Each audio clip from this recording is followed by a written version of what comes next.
What's up? This is Tarek here from smartbiketrainers.com. The Elite Rizer, this is a gradient simulator for indoor riding, and the way it works, the Rizer pair to your smart bike trainer, and when you are riding on Zwift or any other smart virtual cycling app, it mimics a gradient of the virtual road you are riding on. So when you see a gradient of 5%, the Elite Rizer will raise the front of the bike by 5 degrees.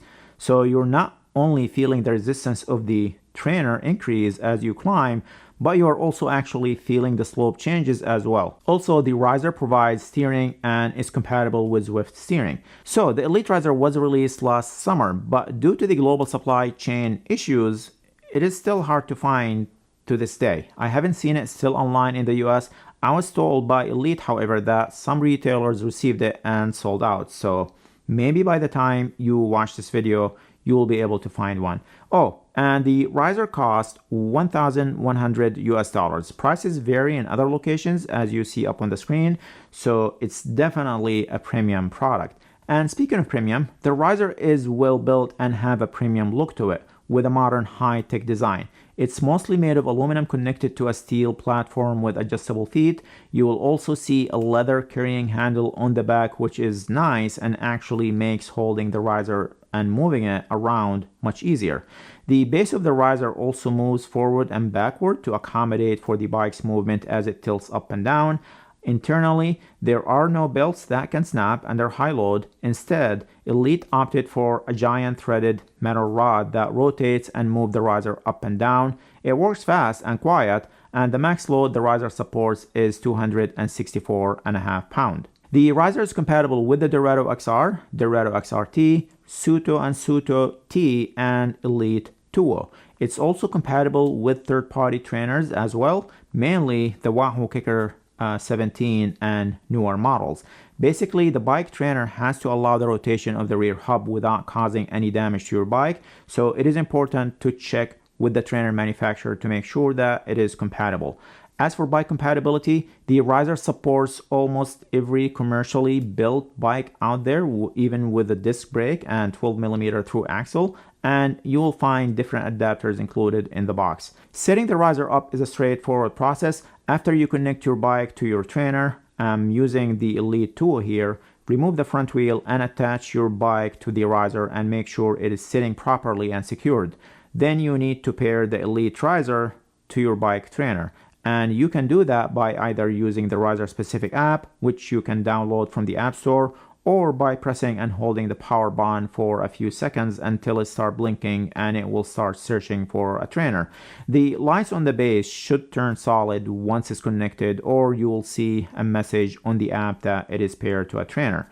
On Zwift, all you need to do is pair your bike trainer as a controllable trainer, and if you want to use a steering functionality, you can pair the Rizer as a steering device as well. The Rizer has 3 buttons on top and features 2 operating modes, manual and sim mode. If the red light is on, that means it's on simulation mode. If it's off, it's on manual mode. You can use the padlock button to switch between the different modes. You can use the arrows to move the Rizer up and down when in manual mode. So the way it works, as you're riding in Zwift in slope mode and the terrain changes, Zwift sends that slope information to your trainer and the trainer adjusts the resistance and also sends that information to the Rizer. The Rizer will tilt then up and down based on the slope. The Rizers can go from minus 10%, which is very steep, all the way up to 20% gradient. Zwift gradient or trainer difficulty by default in Zwift is set to 50%. So a 10% gradient will feel like 5%. An 8% gradient will feel like 4%, and so on. There are reasons Zwift did it that way that we won't get into in this video, but if you want to experience the full gradient changes, you can do it in one of 2 ways. You can either change the difficulty slider in Zwift to 100%, and that will allow you to feel all the inclines, or use the Rizer app and change it in there. So if you want to keep the difficulty slider in Zwift to 50% but still want to feel that full slope changes, you can use the Rizer app and set the difficulty level in there to 100%. And speaking of negative slopes, Zwift usually sends 50% of the value to the trainer. So when going down a 4% descent, Zwift tells the trainer that you are doing 2%. You probably did not know that, did you?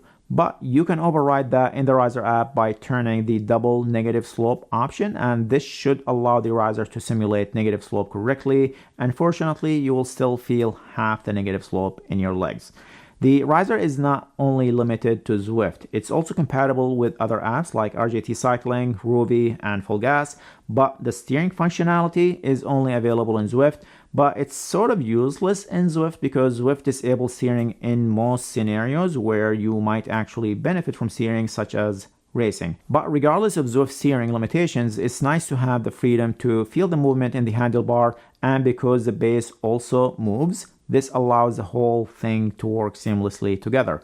Overall, you can tell Elite thought of all the little details. When doing a structured workout on Zwift and ERG mode is enabled, the Rizer will operate in locked mode and will not respond to gradients changes, which makes sense.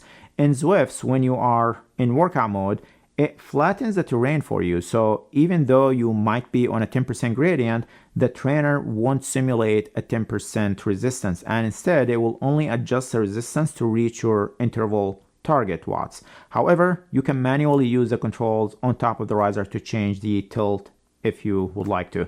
The KICKR 17 and newer models are one of the known compatible trainers. The Rizer is able to pair to the KICKR using ANT plus FEC channel and read the power and speed data. It will use that information along with your weight, which you can enter in the Rizer app and sort of guess the gradient for you. Overall, I thought it did very well. It will not be as an elite trainer, but overall it worked very well, and I found it to work best on longer steady climbs more so than rolling terrain. Overall, I found the Rizer to work well. It's a well-designed and well-built trainer accessory, which is something I don't usually say often outside of Apple products, and particularly when it comes to bike trainers and indoor trainers accessories in general. Let's face it, they are not known for their beauty. But the Rizer is different. I love the aluminum design, high-tech look to it, the steel base and legs and leather handle. Elite definitely paid attention to a lot of these little details. There is one other product in this same category, and that is the Wahoo KICKR Climb. The Rizer built upon all the features of the KICKR Climb and added to it. The most publicized feature is that unlike the KICKR Climb that is only compatible with Wahoo KICKR trainers, the Rizer is open to other brands as long as the trainer supports the up and down movement of the rear hub. The other added feature is the steering functionality, so you can easily move the handlebar left and right. The biggest challenge for Elite is the price and lack of supply due to the current global supply chain issues. You cannot just go to REI or Amazon and buy one right now, at least here in the US. Hopefully that will change soon though, and Elite can even bring the price down a bit. But right now at $1,100, this is a premium upgrade to your pain cave. It's one of these upgrades that you don't really need, but nice to have, particularly if you like to ride and simulate terrains. However, if you are like me and mostly do erg workouts, then there's really no reason for you to get it unless you have a specific use case. If it's going to make you ride your bike more indoors, go for it. Okay, there you have it. Hope you find this video helpful. If you did, please take a quick second to give it a thumbs up. And if you are still watching and have not subscribed yet, then you know what to do. Thank you for watching and see you guys in the next video.